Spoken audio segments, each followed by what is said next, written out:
nabuo ang The April Boys 2. At paano ninyo pinagpasyahan? Una, kambal ba kayo?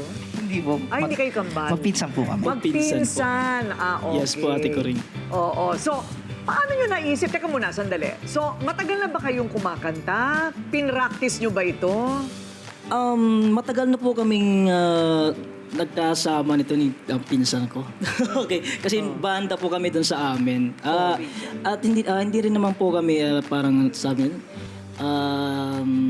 familiar na po sa amin yung mga awitin ng April Boys kasi lumaki po kami sa mga awitin ng April Boys. Totoo ba? Mga batang 90s. Oo, mga batang 90s kayo, And ha? ako, follower ako ni Sir Bingo. So, nung nalaman ko pong may audition, ayun eh. Okay, itong Vinco ay ang tanging natitirang miyembro ng original April Boys. Yes po, Yes Ate po. Coring. At siya ay nagpa-audition. Yes So, po. manager nyo ba siya? Hindi po, mentor po namin. Ayun. Mini-mentor po kami na Sir Ilan na Bingo. nag-audition?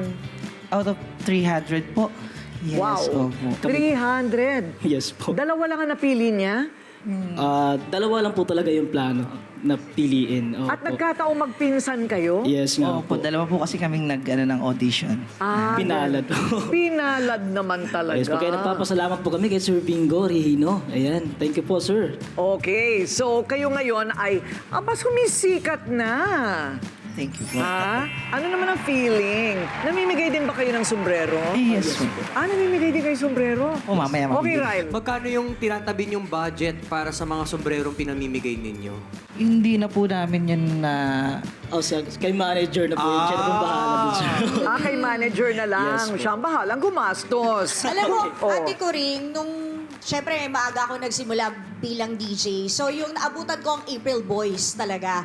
Tuwing merong mga album tour, album launch sa mga malls, yung sombrero may kasama pa yung 500. Wow! Ay, baka ngayon mas mataas na kasi inflation. Oo nga! Wow! Mga 1,000 na! Pa-XP! Pa-XP! Pa-XP! Actually po, Ate Coring, may ibibigay din po kami sombrero sa inyo. Ang kaso lang po, wala pong kasamang 500. Utang na po muna. Ilan pa lang pamimigay nyo? Meron po sa kanila, ma'am. Gusto ko maranasan yung 5K for you. Oh, pero mamaya na! Ayan. Ay, ako meron! Oo. Ate Coring, hindi po Hindi mahal ba? yung sombrero namin, pero yan po ay tanda ng aming pagmamahal Uy, pero sa alam mga mo, supporters ay ng na. April Boys. Ganda! Thank you po sa inyo, mga idol. Hindi, alam mo, naging malapit din ako kay April Boy. So, nung siya'y may sakit na, parati ko na siya nakakasama. So, nung may sakit na siya, na-interview ko siya, at pagkatapos yung pagpapagamot niya. So, naging malapit din ako dyan kay April Boy. Talagang gone too soon. Hindi ko nakikita sarili ko. Okay, gone too soon, di ba? So, itong pagbabalanse naman, hindi ba, ng pagrespeto sa original style. Kayo ba may sariling style ninyo? Yes po, nilikha kami para ipagpatuloy po yung legacy ng April Boys na may konting twist yan, bagong generation na po. Bagong Ayun. tunog po. Pero teka muna, sino ba ang may-ari sa rights ng kanyang mga kanta? Pwede niyong kantahin ang mga kanta ni April Boy. Iba lang po yung kay April Boy Regino and iba rin din po yung April Boys Bingo and Jimmy. Po. So, dalawa po sila. So, yung ginagalang naman namin solo po. artist na po kasi yun si Idol April Boy Rihino po. Ayun. So, Ginagaya naman tatlo po namin sila siya. dati. Yes po. Yes At po. naging dalawa. Ang galing naman, ano? So, itong kinanta nyo ngayon, original ba yan sa April Boys? Yes po. So, yun pwede nyong 1996. kantahin yun? Yes. Yes po. Ayun. So, meron na ba kayong kontrata? Wala. Ayan, naghahanap po sila ng tahanan. Why not? Uy, maganda boses nyo, ha? Di ba? Thank you po, Ate Coring. Tanong mula sa ating mga kamisis. Tanong ko lang po, sa bagong iconic na April Boys ngayon, kung kailan po yung launch ng album o meron na po ba kayong launch date? Yes, meron na po kaming mga Excited. kanta out na po.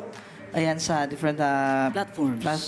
Ayan. Ayan. iTunes, Apple Music, YouTube, at Spotify. Ang title po ng album namin is Honey, My Love So Sweet. Nax. Ayan po. It Andyan- composed of some revivals and one Tagalog adaptation na original po ng April Boys 2.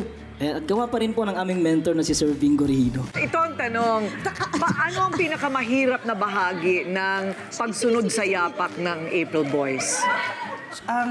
Syempre, hindi naman namin matatapatan po yung original. So, yun po yung malaking sa amin. Hamon po sa amin yun na kailangan ipakita din namin sa mga fans ng April Boys na deserve din kami na Ayun.